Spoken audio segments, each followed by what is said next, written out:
Otaknya secara harfiah mencuci dirinya sendiri, dan ini terutama terjadi saat tidur. Di dalam jaringan, di antara sel-sel, terdapat jaringan saluran mikro yang dibentuk oleh perpanjangan astrosit, sel-sel glial pengasuh, membran mereka ditembus oleh aquaporin 4, protein yang berfungsi sebagai gerbang air. Melalui jalur ini, cairan cerebrospinal ditarik ke dalam otak di sepanjang arteri, bercampur dengan cairan ekstraseluler dan membawa produk-produk metabolisme, mulai dari sampah molekuler hingga protein seperti beta-amiloid, keluar di sepanjang vena dan ke kolektor limfatik selaput otak. Aliran limfatik ini paling tajam aktif pada fase tidur nyenyak dan lambat.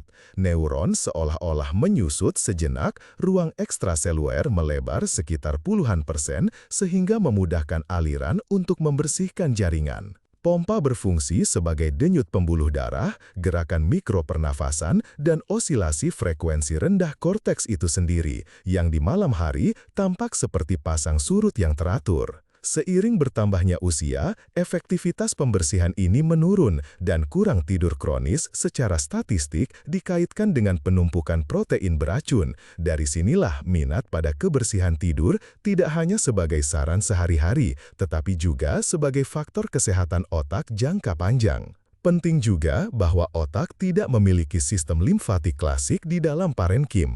Peranannya diambil alih oleh glia dan selaput otak, tempat pembuluh limfatik ditemukan. Ini bukan metafora puitis, melainkan sistem saluran air fisik, mulai dari posisi tubuh hingga ritme pernafasan, semuanya mempengaruhi kecepatan pembersihan. Di malam hari, komputer pusat melakukan pembersihan cache, layanan tak terlihat yang berjalan tanpa lonjakan kesadaran tunggal, tetapi dengan efek yang terukur pada kejernihan berpikir di siang hari.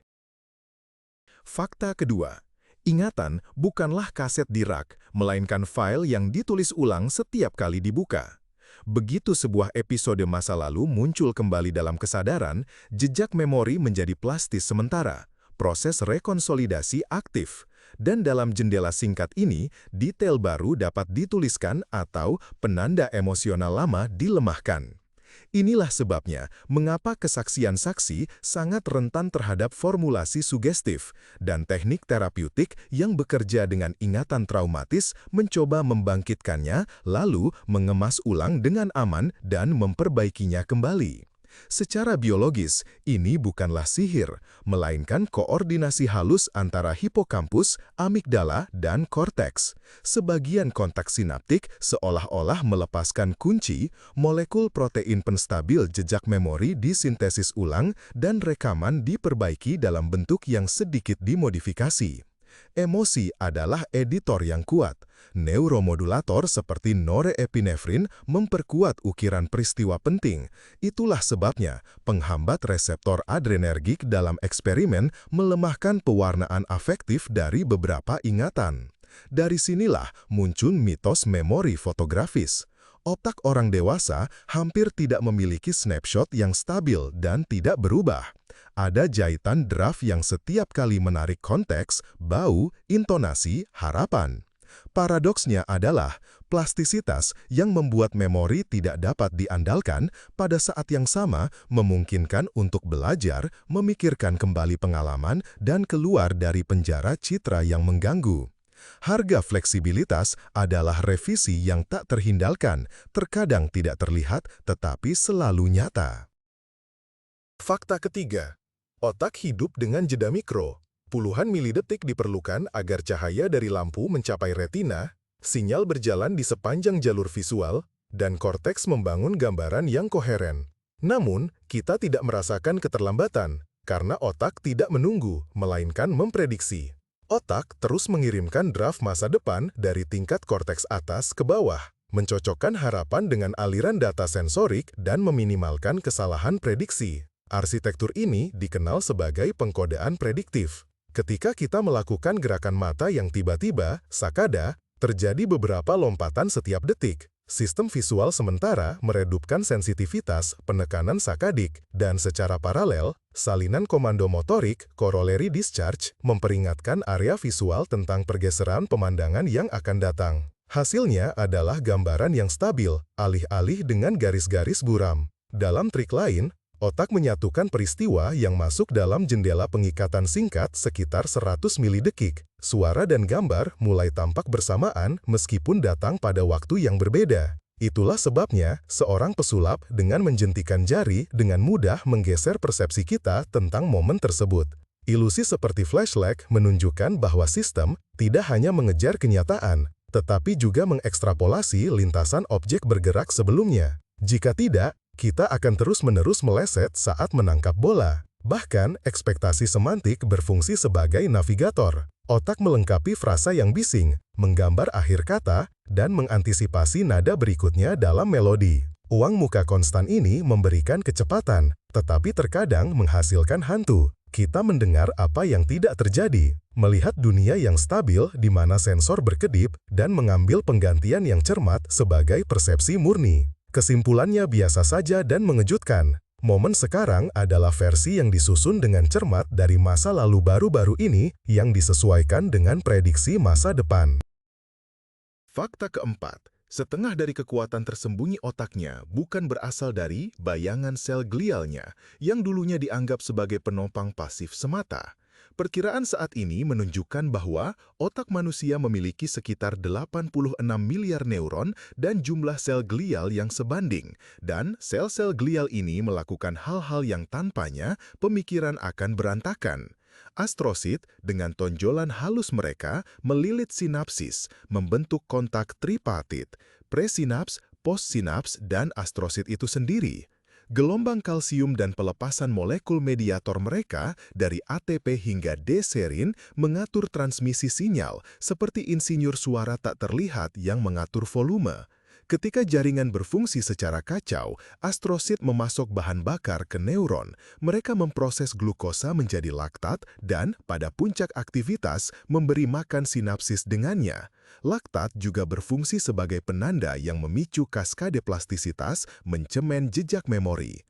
Mikroglia, pasukan khusus kekebalan dan pematung koneksi, menghilangkan sinapsis yang berlebihan selama perkembangan dan pembelajaran, mengikuti label molekuler komplement, membebaskan ruang untuk sirkuit yang diinginkan. Dalam kasus peradangan kronis, mekanisme yang sama ini dapat gagal dan merusak selektivitasnya. Oligodendrosit dengan menciptakan isolasi mielin mengontrol tidak hanya kecepatan, tetapi juga sinkronisasi. Jalur aktif menerima lilitan tambahan dan impuls tiba tepat waktu untuk membentuk fase paduan suara, dasar untuk ritme yang jelas dan penundaan yang tepat, misalnya di korteks pendengaran dan hipokampus. Mitos neuron solo runtuh, tanpa glia, energi tidak berfungsi, sensitivitas tidak diatur, dan kesalahan pengkabelan tidak diperbaiki. Bahkan, layanan otak malam kita, dari keseimbangan ion hingga pembersihan ruang ekstraseluler, sebagian besar dikontrol oleh glia yang telah beralih dari latar belakang menjadi salah satu protagonis utama dalam adegan neurologis. Fakta kelima. Otak adalah pertapa paling boros dalam tubuh. Beratnya sekitar 2% dari massa tubuh, tetapi saat istirahat mengonsumsi, menurut perkiraan, 1/5 dari seluruh energi dan bekerja dengan kekuatan lampu meja, sekitar 20 watt. Namun, ia menghemat setiap percikan. Pengeluaran utama bukanlah upaya mental, melainkan pemeliharaan kesiapan listrik yang tanpa henti. Pompa dalam membran mengalirkan ion natrium dan kalium untuk menyimpan kemungkinan impuls pada batas tegangan. Miliaran sinapsis mempertahankan gradien, menangkap molekul perantara, dan meniadakan kebisingan. Aktivitas sesuai tujuan ketika Anda memecahkan masalah hanyalah tambahan dari latar belakang yang sudah sangat besar. Dari sinilah fenomena jaringan mode pasif, default mode. Bahkan saat berbaring dengan mata tertutup, otak menghabiskan sebagian besar energi untuk simulasi internal, menguji skenario, memprediksi adegan sosial, melatih sirkuit saraf. Dapur metabolisme diatur dengan halus. Neuron lebih memilih glukosa, tetapi pada lonjakan aktivitas, astrosit mengubahnya menjadi laktat dan menyajikannya sebagai karbohidrat cepat langsung ke sinapsis. Saat berpuasa, otak sebagian beralih ke benda keton dan ini menyelamatkan tetapi tidak menghilangkan kebutuhan akan glukosa. Energi menentukan arsitektur. Pengkodean seringkali jarang, hanya sebagian kecil neuron yang aktif secara bersamaan. Interneuron penghambat menjaga jaringan tetap terkendali agar impuls yang tidak perlu tidak membakar bahan bakar sia-sia. Dan pelapis mielin mempercepat pengiriman sinyal tanpa biaya tambahan untuk setiap milidetik. Bahkan ritme, alfa, theta, gamma dapat dibaca seperti grafik pencacah. Berdasarkan fase, mereka membuka dan menutup jendela eksitabilitas, menetapkan prioritas siapa yang menerima arus saat ini. Moral paradoksnya sederhana dan ketat. Kita melihat, mengingat, dan membayangkan bukan karena kita memiliki banyak energi, tetapi otak telah belajar menggunakannya dengan hemat seperti perhiasan, membiarkan dirinya menikmati kemewahan berpikir tanpa melebihi batas baterai.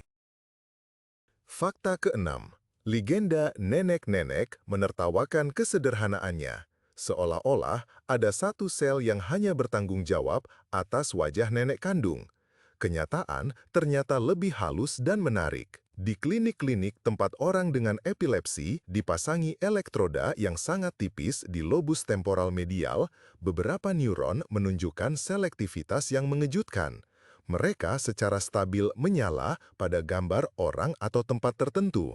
Seorang aktor, bangunan yang dikenal, bahkan karakter fiksi, dan diam terhadap puluhan gambar lainnya.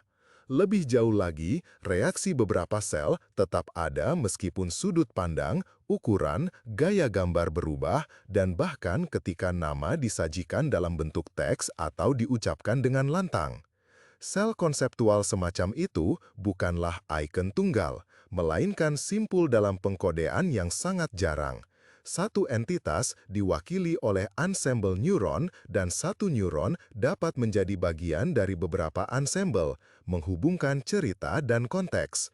Justru berkat kekosongan inilah, memori episodik dapat dengan cepat menghubungkan peristiwa baru dengan konsep yang sudah ada. Anda bertemu aktor di tempat yang tidak biasa, dan ensemble aktor dan kafe dekat taman aktif bersama, mengukir episode baru. Detail penting, sel-sel semacam itu ditemukan di struktur tempat penyambungan episode bekerja, hipokampus dan area sekitarnya. Di zona sensorik primer, hampir tidak ada respons bermakna seperti itu. Mitos itu runtuh ke dua arah. Tidak ada satupun neuron ajaib per orang atau benda, tetapi ada detektor tingkat tinggi yang aktivitasnya terkait bukan dengan piksel, melainkan dengan konsep, pengalaman, cerita. Ini menjelaskan fenomena pengenalan mendadak dari ciri samar dan mengapa saat mengingat seorang teman, kita secara tidak sadar melengkapi suara, bau, dan lelucon favoritnya. Dalam ingatan, bukan foto yang menyala, melainkan jaringan di mana makna lebih penting daripada bentuk. Fakta ketujuh. Sekian lama dianggap bahwa saraf tidak beregenerasi dan otak orang dewasa seperti beton yang membeku. Namun, di salah satu zona pentingnya, gyrus dentatus hippocampus, tampaknya ia terus diam-diam menabur sel-sel baru bahkan setelah dewasa. Sumbernya adalah prekursor mirip sel induk di zona subgranular. Mereka membelah, menghasilkan neuroblas yang dalam beberapa minggu memproyeksikan dendrit, belajar mendengarkan irama theta dan gamma, serta membentuk kontak aksonal dengan area CA3. Awalnya, pendatang baru seperti itu sangat plastis. Ambang eksitasi mereka lebih rendah, dan jendela pembelajaran mereka lebih lebar, seolah-olah otak memberi mereka kursus integrasi yang dipercepat. Makna fungsional dikaitkan dengan memisahkan yang serupa. Ketika dua episode hampir tidak dapat dibedakan, parkir kemarin dan hari ini, dua aroma kopi, justru neuron-neuron muda inilah yang membantu memisahkan jejak, mencegahnya menyatu. Dalam percobaan pada hewan, berlari, lingkungan yang diperkaya, dan bahkan ritme baru dari kesan baru meningkatkan neurogenesis. Stres kronis dan kelebihan kortisol menekan hal tersebut.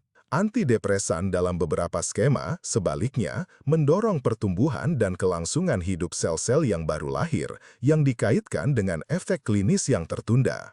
Pada manusia, gambaran tersebut lebih kompleks dan diperdebatkan. Penelitian postmortem memberikan hasil yang berbeda, dari neurogenesis memudar seiring kedewasaan hingga tetap ada bahkan di usia tua meskipun sederhana. Oleh karena itu, berhati-hatilah dengan angka. Ada perkiraan ratusan sel per hari untuk hipokampus, tetapi itu adalah orde besaran, bukan tanda pada penggaris. Di bulbus olfaktorius, di mana pada hewan pengerat terjadi pergantian yang cepat, pada manusia fenomena tersebut jauh lebih tertahan. Namun demikian, bahkan di mana neuron baru langka, otak tidak putus asa, duri dendritik bermigrasi, sinapsis mendistribusikan ulang bobot, selubung mielin matang. Rahasia bukanlah pada pertumbuhan memori yang ajaib, melainkan pada berkebun yang tenang. Jaringan mampu memperbaharui alatnya agar jaringan tidak kehilangan kemampuan untuk membedakan kemarin dari hari ini. Fakta ke-8.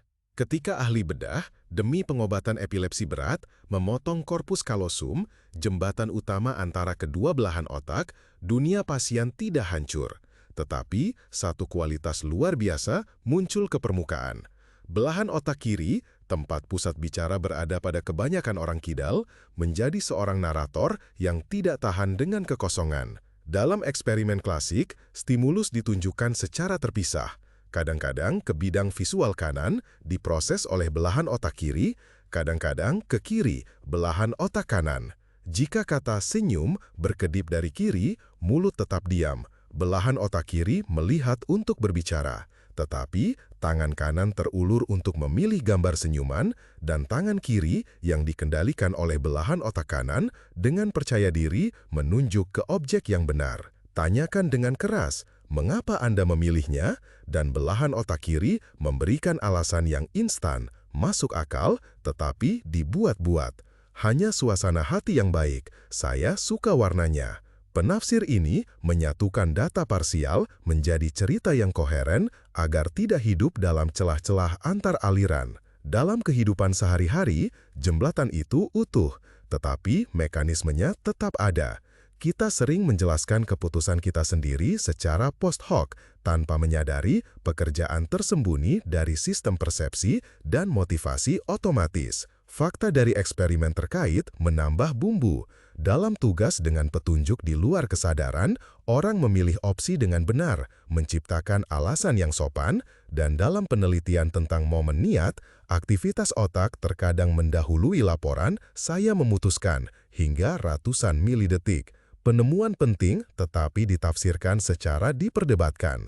Pada kenyataannya, ini bukanlah pembatalan kehendak atau kepribadian ganda, melainkan demonstrasi arsitektur. Banyak modul khusus menyelesaikan tugas-tugas pribadi mereka, dan sistem bicara menambahkan teks yang koheren. Tujuan teks ini bukanlah kebenaran dengan segala cara, tetapi kesinambungan diri, agar siang dan malam, dengan tatapan dan gerakan, dengan tangan kanan dan kiri, kita tetap menjadi satu karakter yang memiliki alasan, bahkan jika ia mengarangnya. Fakta ke-9. Nyeri bukanlah telegram langsung dari jaringan yang terluka ke kesadaran, melainkan keputusan yang dibuat otak dengan membandingkan sinyal yang masuk dengan ekspektasi, konteks, dan biaya kesalahan.